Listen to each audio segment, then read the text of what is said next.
The Right Side with Doug Billings.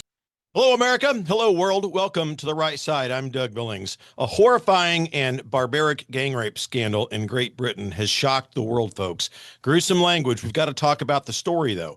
But the real story isn't just the monsters who committed these crimes. It's the institutions that looked the other way. And today I'm going to look at what happens when a society becomes afraid to tell the truth, when, why courage matters, and what America has got to learn from Britain's devastating failure to protect innocent children.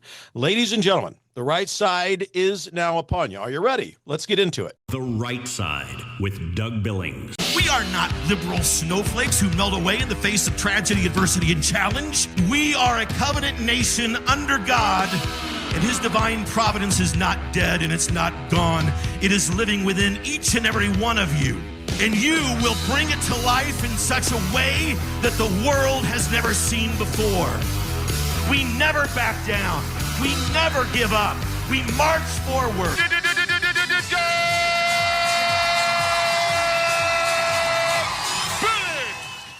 So I've spent the last several days reading about this story out of the United Kingdom.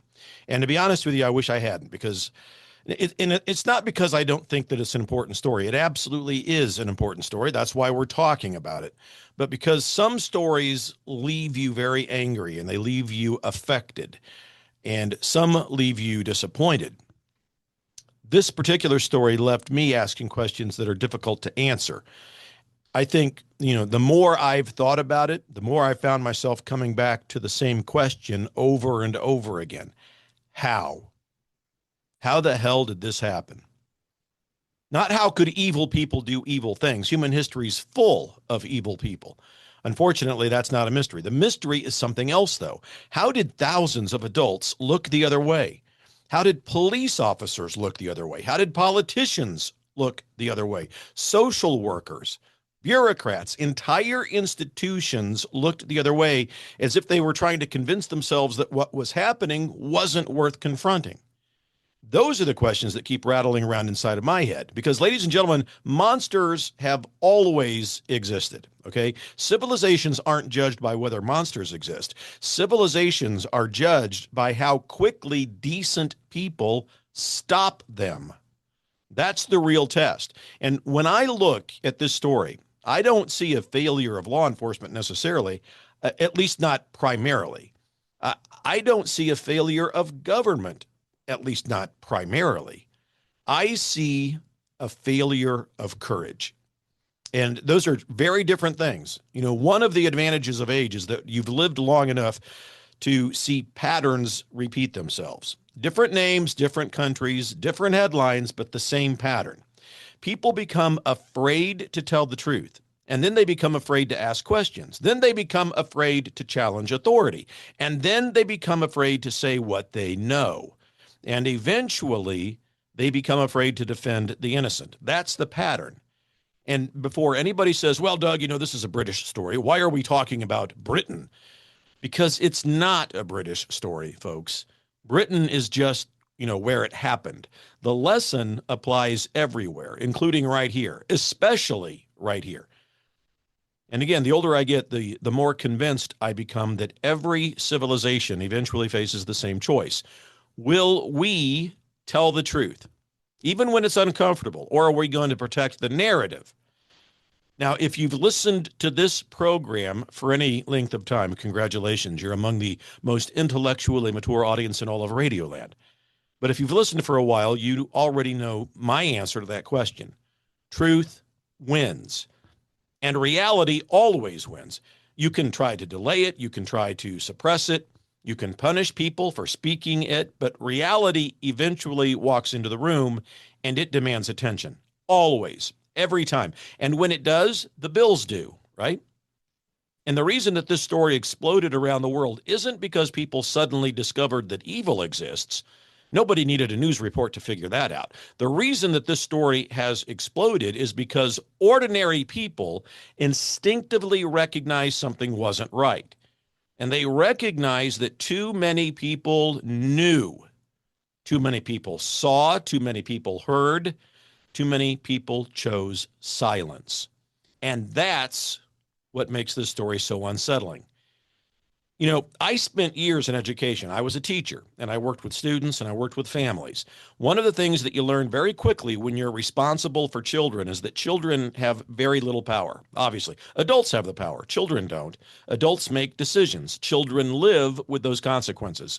Adults set the rules, and children depend on adults to protect them, which means every institution that touches a child's life carries a moral obligation, a responsibility, not a political responsibility, a moral responsibility. If a child is in danger, you act. You don't form a committee, you don't conduct a 6-month study, and you don't worry about public relations. You don't check polling data, all right? You don't ask what are the headlines going to look like if I speak up? You protect the child, period. Now, I realize that sounds obvious. It should be obvious, but apparently it wasn't obvious enough, because what we're discovering is that there were adults who knew enough to act, and they didn't. That's the part that I can't shake. It's not the evil itself necessarily. It's the silence around the evil. You know, when I was growing up in Grandview, Missouri, my dad had a real simple way of looking at life. Dad wasn't a politician. He wasn't a media consultant. He wasn't, a public relations expert. He worked in human resources his entire career. Just a guy who believed that there was right and there was wrong. And if something wrong was happening, you dealt with it. You didn't spend 6 months trying to figure out whether dealing with it might offend somebody. You dealt with it. Maybe that's one of the problems of modern society. We've become so sophisticated, haven't we? We've talked ourselves out of common sense. We've become so concerned about language that we've forgotten reality. And I think in a lot of ways we've become so concerned about perception that we've forgotten truth. And when that happens, ladies and gentlemen, vulnerable people pay the price. They always do. The powerful rarely suffer first. The vulnerable suffer first. Children suffer first, families, communities. That's why this story matters. Not because it's British, not because it's political, and not because it's controversial. It matters because it reveals something about human nature that every civilization ignores at its own peril. Evil grows where courage disappears. That's not a conservative observation. It's not a liberal observation. It's a human observation, folks. Evil grows where courage disappears. And what I've found is that, what I've been asking myself all week is this: what makes normal people lose their courage? And what makes otherwise decent people, decide not to speak up? What makes institutions choose self-preservation over the truth? Because once we answer those questions, we're not anymore talking about Britain. We're talking about America. We're talking about schools. We're talking about government, media. We're talking about churches. And we're talking about every institution that exists. And ladies and gentlemen, that's where this conversation becomes very important. When I ask that question, what makes institutions lose their courage? I think most people immediately jump to the topic of politics. And politics certainly, it plays a role, but I actually think something deeper is happening here. I think that what we're witnessing is the triumph of self-preservation.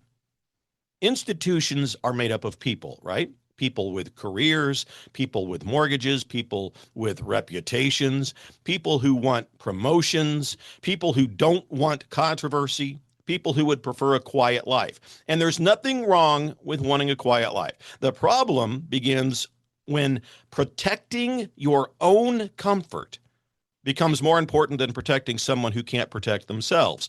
That's where the moral line exists. And I've seen versions of that throughout my life. Not this specific horror, obviously, but the same pattern.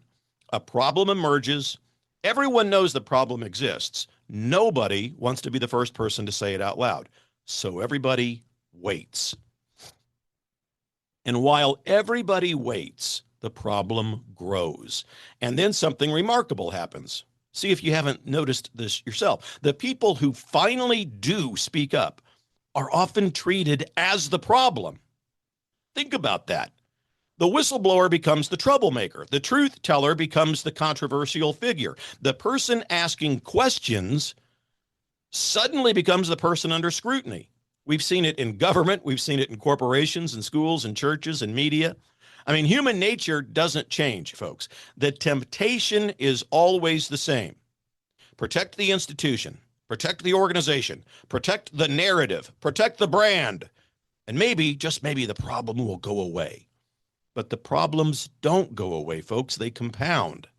One of the most valuable lessons I learned in education was that small problems become large problems when adults refuse to deal with them early.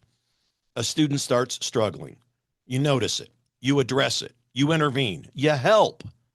That's leadership, folks. That's teaching, all right, as an example. But if everyone decides to ignore the problem because addressing it is uncomfortable, eventually the problem becomes impossible to ignore. Now, multiply that principle across an entire society. That's what we're talking about in this story.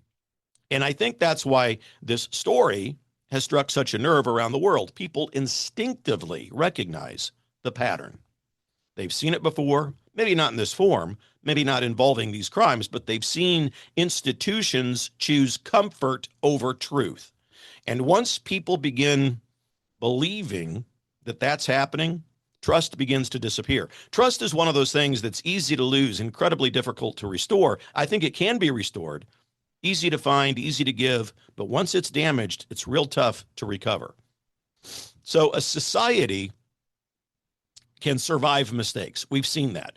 A society can survive disagreements, and a society can survive, bad policies. But it's a lot more difficult for a society to survive a collapse of trust. Once people stop believing that institutions are acting in good faith, everything becomes more difficult. Every statement is questioned. Every decision is questioned. Every explanation is questioned. And can you really blame people for that after what we've seen in the world during the last 10 years or so? If someone tells you for years that everything's fine, only to later admit that everything wasn't fine, why would you trust the next reassurance? It's not complicated. It's human nature. Trust is earned. And trust is earned through honesty, even painful honesty. Maybe especially painful honesty. One of the reasons I've always admired the American founders is that they understood something that modern leaders often forget. Human beings are flawed. They knew it. They weren't building a system for angels. They were building a system for imperfect people, the founders, all right? That's why accountability matters. It's why transparency matters. It's why free speech matters. Because if people are imperfect, and they are, then truth has to remain available. Truth has to be allowed into the room, folks, even when it's not convenient, especially when it's not convenient. The moment truth becomes subordinate to ideology, danger starts. And we can bring it back to America very easily, because I can already hear some listeners out there say, well, Doug, this again, it happened in Britain. Why are we? All right. The lesson doesn't belong to Britain. The lesson belongs to every nation that's willing to learn from it. America faces the exact same temptation.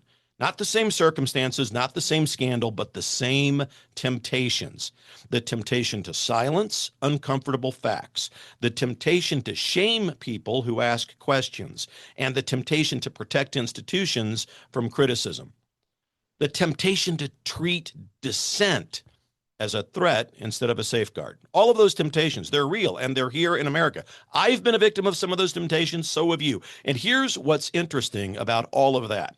The people doing it almost always believe that they're helping. Very few people wake up in the morning, intending to damage their country, unless you're a commie socialist, formerly known as Democrats. Most people convince themselves that they're protecting the country. That's what makes this so dangerous, because once you convince yourself that protecting the narrative is more important than confronting reality, almost anything becomes justifiable. You start rationalizing, you start explaining, you start delaying, you start creating exceptions. And before long, you've drifted a long way from simple moral clarity. And you know what moral clarity sounds like? A child is in danger. Protect the child. That's it. That's moral clarity. No committee is required, no consultant, no polling, no focus group. Protect the child. The fact that such a simple statement can become controversial tells us something about the condition of our modern society. We've complicated things that should be simple and always have been simple. And that's one of the reasons ordinary people are increasingly frustrated. Most Americans possess common sense. They may not use the same political labels. They may disagree on policies. They may generally know right from wrong. And when they see leaders struggling to identify obvious wrongs, confidence begins to erode. It's one of the reasons the radical left is in such disarray and in trouble in this country. They double down on the nonsense. It's as if they have no ability to self-reflect on why they lose elections and why they lose membership within their party. And I think that's all to say is what's happening throughout the world, especially in the Western world. People aren't demanding perfection. They're demanding honesty. They're demanding courage. And they're demanding leaders who are going to tell them the truth. And it's not because the truth is always pleasant, but because reality exists, whether we acknowledge it or not. And the choice isn't whether reality exists. That's not the choice. The choice is whether we confront it early or we wait until it explodes into a crisis. And if you're a fan of history like I am, you'll know that history provides a very clear answer. The societies that confront problems early tend to survive them. And the societies that refuse to confront problems eventually become overwhelmed by them. That's not an ideology, folks. That's history, plain and simple. And maybe that's the greatest lesson from this entire tragedy. Reality is patient, and reality doesn't care about your political messaging. Reality doesn't care about public relations strategies. Reality doesn't care about press releases. Reality simply waits. And eventually, reality is going to demand recognition. And the question for every nation is whether leaders are going to recognize it before the damage becomes irreversible. That's the real challenge. And frankly, that's where America finds itself today on a broad range of issues. Not just this one, a host of them. The courage to tell the truth before circumstances force the truth upon us. And, that brings me to what I think is the real heart of this entire story. Because after you've talked about the crimes, all right, and after you've talked about the institutional failures, of which there are plenty, and after you've talked about the investigations and the reports and the politicians and the bureaucracies, you're still left staring at a larger question. What kind of civilization are we becoming? That's really what this is about. Not Britain, not one scandal, not one political party, civilization itself. And I've often said on this program that civilizations don't collapse overnight. They don't wake up one morning and suddenly disappear. Civilizations decline gradually. They drift, okay? They slowly, they lose confidence in themselves. They lose confidence in their values over time and slowly. And they slowly lose confidence in the ability to distinguish right from wrong. And when that happens, you'd be surprised how decision-making becomes so incredibly difficult. Because if you're not sure what you believe, well, you're not sure then what you're willing to defend. And I think that's one of the reasons so many people feel unsettled and nervous today, not just in Britain, not just in Europe, not just in America, but across much of the Western Hemisphere. People sense something is changing. They might not be able to articulate it. They might not be able to put a precise label on it, but they can feel it. They can sense that institutions often seem more interested in managing perceptions instead of confronting reality. And when people notice that often enough, they begin looking for leaders who are just going to tell them the truth. That's all they want. That's why authenticity matters. People can forgive mistakes, and they do all the time. People can forgive disagreements. They can forgive bad decisions, but they've got a much harder time forgiving dishonesty, especially when that dishonesty affects innocent people. You know, most of us who have been around the block a few times, eventually we stop worrying so much about what people think. When you're younger, I guess, there's always that pressure to fit in, pressure to be accepted, pressure to avoid controversy, pressure to say what you're supposed to say. But after a while, you begin realizing something else and reality. Okay. That's what you notice. And you begin to live in reality. And you begin to know that reality doesn't care about fashion. Truth doesn't care about popularity. A thing is either true or it isn't. And leadership begins with accepting that reality. One of the reasons I've been able to maintain this program's direction in spite of criticism from every imaginable corner is because I've learned something important. If you're constantly chasing approval, you'll eventually lose your principles. And if you're constantly worried about being criticized, you're going to eventually stop speaking honestly. And if you stop speaking honestly, well, then you're no longer leading, you're following. Now, you think about institutions, think about governments, think about media organizations, think about universities, corporations, think about all of the powerful organizations that shape public life. What happens when those institutions become more concerned with avoiding criticism than pursuing the truth?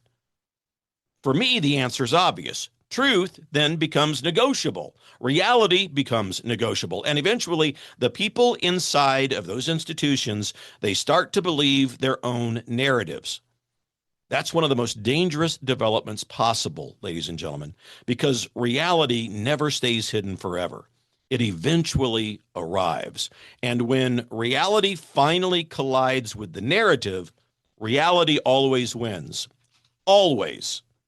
The only question is how much damage accumulates before that collision happens. That's why courage matters.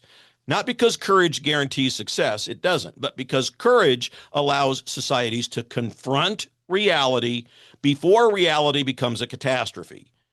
I look at American history. I see countless examples. Lincoln didn't avoid difficult truths. Frederick Douglass didn't avoid difficult truths. Martin Luther King didn't avoid difficult truths. None of those men chose comfort, and none of them chose convenience. All of them understood that progress begins when someone's willing to say what other people are afraid to say. That's not extremism, that's leadership.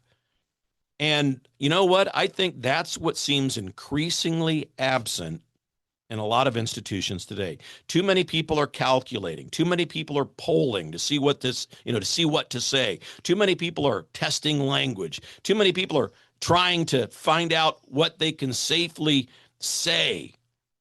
Well, meanwhile, reality continues unfolding whether anybody acknowledges it or not. And that's why this story has captured so much attention. People recognize that reality eventually forced its way into the conversation. The truth survived. It took longer than it should have, a lot longer, but it survived. Truth has a remarkable resilience about it. It doesn't disappear just because people wish it would. That's an encouraging lesson, by the way. As disturbing as this gang rape story in the UK is, there's something encouraging buried inside of the story. The truth eventually emerged, and the victims were eventually heard. The facts eventually surfaced. Reality eventually prevailed. Now, did it take too long? Absolutely. Was enormous damage done? Without doubt. But truth still survived. And maybe that's the lesson also that we should carry forward from today. Not cynicism, not hopelessness or despair, responsibility. Because every generation inherits the same obligation. Tell the truth, defend the innocent, and have the courage to speak when silence would be easier. That's not a conservative responsibility. It's not a liberal responsibility. It's a human responsibility. And it's a civilizational responsibility, because the future doesn't depend on whether evil exists. Evil will always exist. The future depends on whether enough good people will have the courage to confront it. That's always been the test. It's the test facing Britain, Europe, and America. And it's the test facing every institution, every leader, every parent, every citizen. Will we tell the truth? Will we defend the innocent? Will we have the courage to act before reality forces us to? Those are the questions. And unlike politicians, reports, commissions, or bureaucracies, the question eventually reaches every one of us in a personal way. What kind of people will we be? What kind of nation will we be? What kind of civilization will we choose to become? Ladies and gentlemen, that's the lesson that I take away from this terrible story. It's grotesque and barbaric, and it's not merely that evil exists. We already knew that. The lesson is that courage matters, truth matters, leadership matters, and protecting children has always got to matter more than protecting institutions, always. Because the moment a society reverses those priorities, it begins to lose something way more valuable than political power. It begins to lose its soul. And once a civilization starts losing its soul, everything else becomes much harder to save. So I want to thank you, ladies and gentlemen, for spending this time with me today on The Right Side. These are not easy conversations, but they're necessary conversations. And that's what we do here. We pursue the truth. We ask difficult questions. We refuse to surrender common sense. I'd like to ask you to please like and share this episode. Subscribe where you're watching, follow, click the button, do it all, and prayerfully consider heading over to dougbillings.us to contribute the show so that I can bring it to you. I never charge for the show, but we do need contributions to help it go at dougbillings.us. We're in this together, ladies and gentlemen, always. Believe it, for the Republic. Cheers. The Right Side with Doug Billings.